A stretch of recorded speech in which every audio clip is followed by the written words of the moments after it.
Car ఇప్పుడు reverse గేర్లో speed పెంచుతోంది. గతంలో సారు కారు 16 అన్నారు. మొత్తం 17 సీట్లు ఉంటే 16 అంటే అందులో 9 వచ్చాయి. ఇప్పుడు కేసీఆర్ బస్సు యాత్ర కేవలం 12 లోక్సభ నియోజకవర్గాల పరిధిలోనే చేస్తున్నారు. గత ఎన్నికల్లో బీజేపీ బీఆర్ఎస్ ఒక్కటే అన్న ప్రచారం జరిగింది. ఇప్పుడు బీజేపీ కోసం గులాబీ పార్టీ కొన్ని సీట్లను లోపాయికారిగా వదిలేసిందన్న ప్రచారాన్ని కాంగ్రెస్ చేస్తోంది. అందుకే చాలా చోట్ల డమ్మీ అభ్యర్థులను పెట్టారన్న విమర్శలు గుప్పిస్తున్నారు. గులాబీ దళంలో డీలా కనిపిస్తోంది. క్యాడర్లో జోష్ లేదు. లీడర్లేమో చెల్లా చెదురయ్యారు. పలువురు గులాబీ సిట్టింగ్ ఎంపీలే బీజేపీ కాంగ్రెస్లో చేరిపోయారు. క్యాడర్ కూడా వారితో వెళ్లిపోయింది. ఇంకోవైపు కేసీఆర్కు తుంటి ఆపరేషన్ జరిగింది. సీన్ చూస్తే పార్లమెంట్ ఎన్నికలు దగ్గరకొచ్చేశాయి. దీంతో వెనకడుగు వేస్తే పార్టీకి మొదటికే మోసమని గ్రహించిన కేసీఆర్ స్వయంగా బస్సు యాత్ర చేపట్టారు. అయినా జనం నుంచి ఆశించినంత స్పందన రాబట్టుకోలేకపోయారు.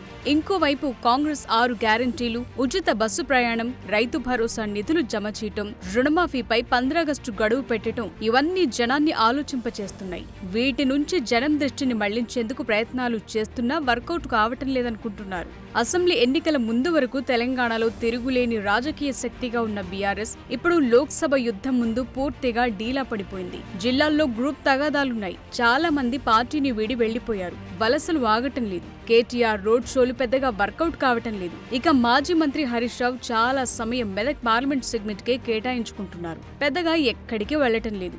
ఆ సీట్ను నిలబెట్టుకోవాలని ఆపసోపాలు పడుతున్నారు. ఇవన్నీ పరిణామాలు చూస్తున్న ప్రత్యర్థి పార్టీలు బీఆర్ఎస్ కు భయం పట్టుకుందని, ఒక్క సీట్ రావటం కూడా గగనమైపోయిందన్న వాదనను తెరపైకి తెస్తున్నాయి. టీఆర్ఎస్ మరుగున పడతా ఉంది, డౌన్ అయిపోయింది. కాంగ్రెస్ వర్సెస్ బీజేపీ ఫైట్కి వస్తూ ఉంది. ఎందుకంటే బీజేపీ టీఆర్ఎస్ ఒకటనే అభిప్రాయం వచ్చేసింది. అండర్స్టాండింగ్ ఉందని తెలిసిపోయింది. అనేక రకాల ఇబ్బంది నుంచి కేసీఆర్ ఓడిపోవడం కారణం కూడా అదే. బీజేపీ వాస్తవం పని ఉంది. కవిత నరస్కాన్ని కాపాడుకుంటున్నాడు. ఇవన్నీ ఆయన ఓడిపోయాడు. ఒక దశలో బీఆర్ఎస్ కు బలమైన ఎంపీ అభ్యర్థులు దొరకటం కూడా కష్టమైంది. వరంగల్లో టికెట్ కేటాయించిన తరువాత కూడా కడియం కావ్య గుడ్ బై చెప్పేసి కాంగ్రెస్ లోకి చేరి పోటీ చేస్తున్నారు. వరంగల్లోనే కీలకమైన నేత ఆరూరి రమేష్ బీజేపీలోకి వెళ్లి ఆ టికెట్ పై పోటీ చేస్తున్నారు. చెప్పాలంటే గులాబీ పార్టీకి వరంగల్లో బలమైన అభ్యర్థే లేకుండా పోయారు. అది పరిస్థితి. పైగా సికింద్రాబాద్, హైదరాబాద్, మల్కాజ్గిరి, వరంగల్, మహబూబ్ నగర్, చేవెళ్ల, ఆదిలాబాద్ లాంటి స్థానాలు బీజేపీకి లోపాయికారిగా పనిచేస్తున్నట్లు కాంగ్రెస్ డౌట్లు కూడా వ్యక్తం చేసింది. పైగా కేసీఆర్ కూడా 12 లోక్సభ నియోజకవర్గాలే కవర్ అయ్యేలా బస్సు యాత్ర చేస్తున్నారు. మొత్తం 17 ఎంపీ స్థానాలుంటే 12కే పరిమితమవుతున్నారు. ఈసారి లోక్సభ ఎన్నికల్లో బీఆర్ఎస్ కు ఒక్క సీట్ కూడా రాదని, 2-3 సీట్లలో డిపాజిట్లు దక్కించుకునేందుకే కేసీఆర్ తాపత్రయపడుతున్నారని మంత్రి కోమటిరెడ్డి వెంకటరెడ్డి కౌంటర్ వేశారు. ఎన్నికల ఫలితాల తర్వాత బీఆర్ఎస్ ఆఫీస్ కు తాళం వేస్తారని చెప్పుకొచ్చారు. తెలంగాణ విషయానికి వస్తే ఈయన గురించి మాట్లాడాలన్నా వద్దా? మాట్లాడితేనేమో ఈయన గురించి మాట్లాడాలంటే రామాయణం చెప్పినంత ఉంటే ఈయన అబద్ధాలు.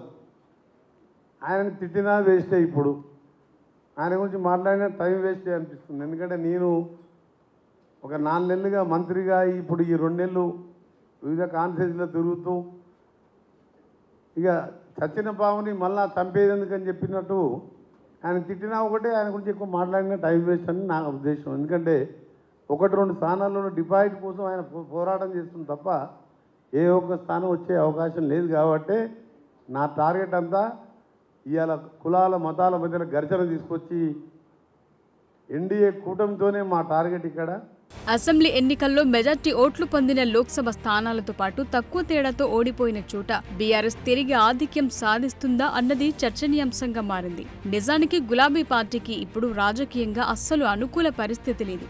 సో పార్టీ మొత్తానికే తుడిచిపెట్టుకుపోయే ప్రమాదం ఉందనే భయంతో కేసీఆర్ యాత్ర మొదలు పెట్టాడంటున్నారు సీఎం రేవంత్. పార్లమెంట్ ఎన్నికలైన వెంటనే స్థానిక సంస్థల ఎన్నికలు ఉండటం, ఓటు బ్యాంకును కాపాడుకోకపోతే భవిష్యత్తులో పార్టీ ఉనికి ఉండదని కేసీఆర్ గ్రహించారంటున్నారు. గ్రామాల్లో ఓటు బ్యాంకును వదులుకుంటే మున్ముందు పార్టీ ఉండదనే వాస్తవాన్ని గుర్తించారంటున్నారు. కొన్ని చోట్ల బీజేపీకి వదిలేసినా ఇంకొన్ని చోట్ల బీఆర్ఎస్ నుంచి కమలానికి వలసపోయే ఓట్లను ఆపే ప్రయత్నం చేస్తున్నారని కాంగ్రెస్ నేతలు గుర్తు చేస్తున్నారు.